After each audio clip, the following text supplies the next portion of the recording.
வா, அங்க இருந்தா எனக்கு சொல்ல தெரியும். வை வை வை. மச்சி நல்லா இருக்கியாடா? ஹலோ, என்னடா இவனும் காணோம்? அவனை நம்பிதான் எக்ஸ்ட்ரா சாப்பாடுலாம் சொல்லி வச்சிருக்கேன். நான் 3 வாட்டி போன் அடிச்சுட்டேன். 3வது அடிக்கும்போது இதுக்கப்புறம் நீ எனக்கு போன் அடிச்சினா நான் வந்து உன்னை அடிப்பேன்னு தெளிவா சொல்லிட்டு போனை வச்சுட்டான். அப்படி இருந்தும் ஒரு வாட்டி போன் அடிச்சுட்டேன். வந்து என்ன செய்ய காத்துட்டு இருக்கான்னு தெரியல. இது என்ன குலோஜானா? செங்கல் சாப்பிடுறியா?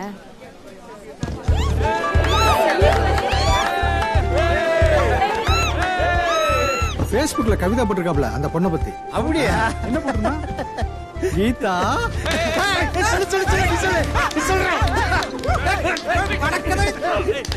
சொல்றா கைய பிடிக்கப்பா. கீதா உன் மனக்கதவை திறக்கும் கீதா.